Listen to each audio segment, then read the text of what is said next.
Hello, divers. Coming to you from Studio D, this is the Deep Dive Microcast, a brief look into things I find interesting, and I hope you do too.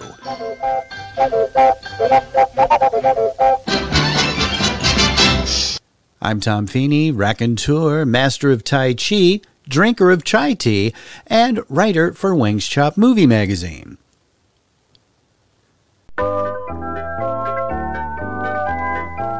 Recently, it was announced that the decidedly anti-entertainment conglomerate known as Warner Brothers Discovery had scrapped yet another completed film from its release schedule. In 2022, it was the DC film Batgirl and an animated Scooby-Doo Christmas movie that got the axe from Warner's head honcho, David Zaslav.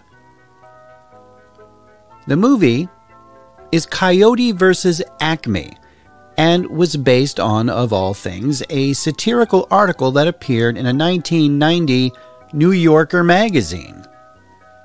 The article, framed as an official court document, details a lawsuit against the fictional ACME company filed by one Mr. Wile E.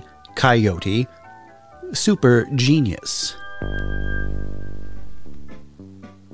The imaginary lawsuit checks off each and every one of the Coyote's mishaps involving using ACME products to capture and or kill his nemesis, the Roadrunner. Now, these products include ACME rocket skates, ACME self-guided aerial bombs, ACME little giant firecrackers, and of course the ACME spring-powered shoes. Now, the Coyote is seeking both punitive and actual damages in the sum of $38 million. Now, of course, the article is a fun bit of fluff trying to bring the cartoon antics of the Coyote into the real world. So in this film, we have Wile E. Coyote hiring an attorney and suing ACME Company for damages. Now, keep in mind that this is no cheap knockoff of Space Jam or anything like that. There's some serious talent here. The cast includes John Cena, Will Forte, and the writers include new DC Studios head and Guardians of the Galaxy director, James Gunn. And now the proverbial anvil has come down on Coyote vs. ACME. By all indications, it should have been a triumphant return to form for Warner's prized intellectual property of Looney Tunes. You know, the cartoons that have been around since, I don't know, the 1930s? Surpassed only by perhaps Disney in the sheer number of iconic characters, the Looney Tunes gang has been a presence in American culture by way of cartoon shorts, feature-length movies, television series, and of course, lots and lots of marketing. A, B, C, delicious, E, F, G. Gee, I'm crazy about post-alphabets. What's a pitch, Rabbit? The greatest news in sports, Sam. There's 200 free baseball trading cards on Post cereals. Carnation, you mean like on Post alphabets? Yeah, and on 9 other Post cereals like Sugar Crisp, Post Toasties, and Grape Nuts Flakes. See? 6 free trading cards right on the back of the package.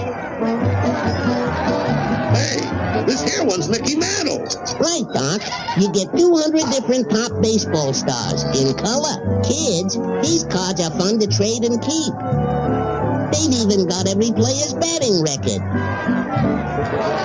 So, start today a little bit better with a little bit better cereal. Fresh from Post.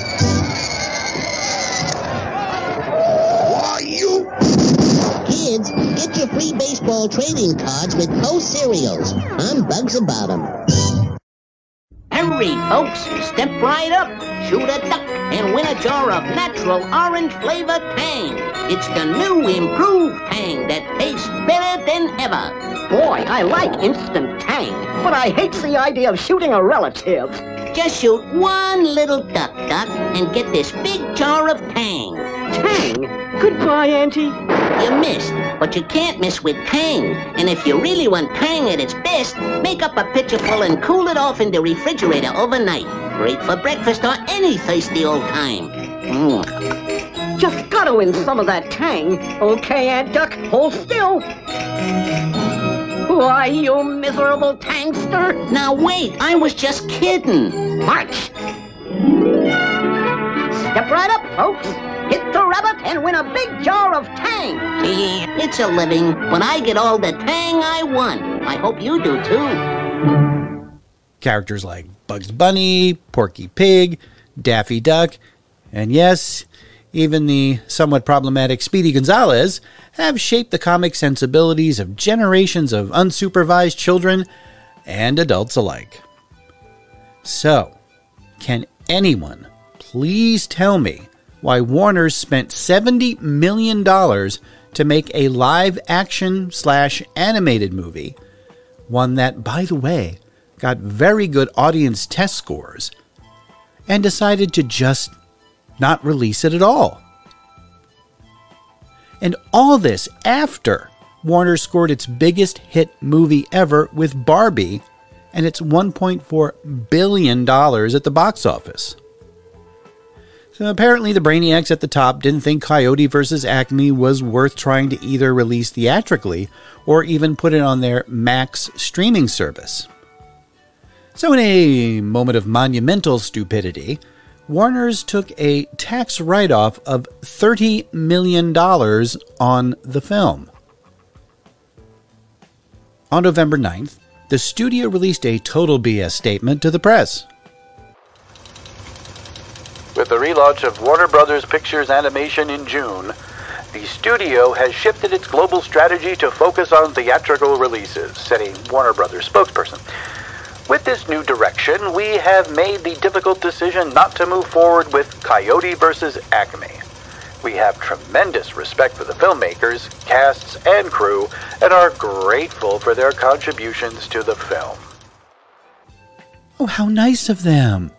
So I guess that's that, right? I mean, I suppose it would have been if the internet hadn't lost its collective minds over the news. From those who work in the entertainment industry to others who were just excited to see the finished film, social media outrage exploded and harsh criticism was leveled at Warner's and especially head David Zaslav. Backlash came from all corners. The film's director David Green tweeted, "I am beyond proud of the final product and beyond devastated by Warner Brothers' decision. But in the spirit of Wile E. Coyote, resilience and persistence win the day." As it turns out, he may just be right. Warner Brothers Discovery has reversed its decision on Coyote vs. ACME, deciding not to shelve the film.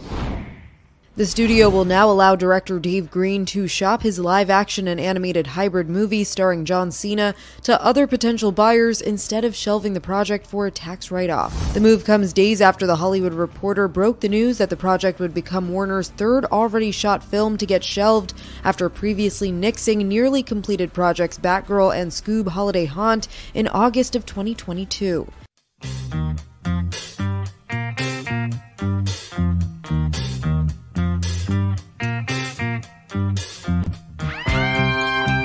Days after the announcement, Warner Brothers will let the Coyote vs. ACME filmmakers shop the film around to other potential distributors.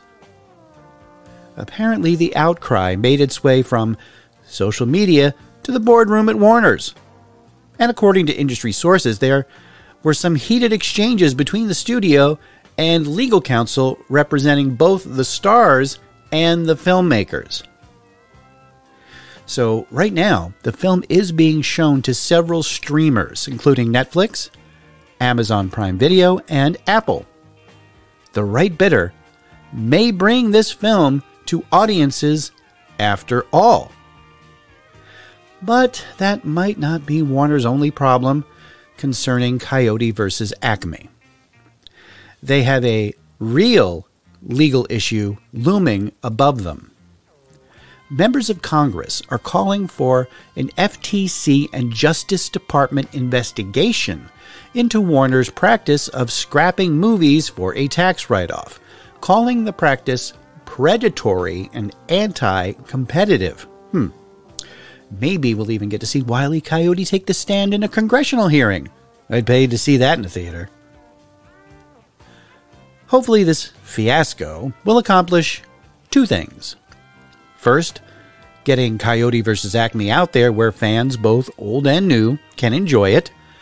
And second, making it clear to any and all movie studio heads that their job is, first and foremost, to entertain, not play a never-ending round of accounting Tetris.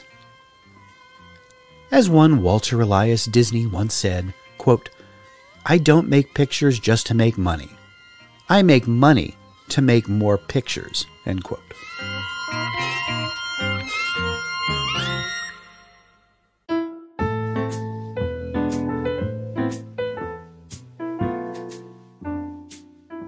Thanks for listening. If this is the first time you've heard this podcast, check out our past episodes available on almost all podcast providers and subscribe so you don't miss a single one. If you like what you hear, write us a review. We'd love to know what you think. Or drop us a line at thedeepdivepodcast@gmail.com or on our Facebook, Instagram, or Twitter feeds. You can find links to those and our awesome t-shirt store in the bio of our Instagram page.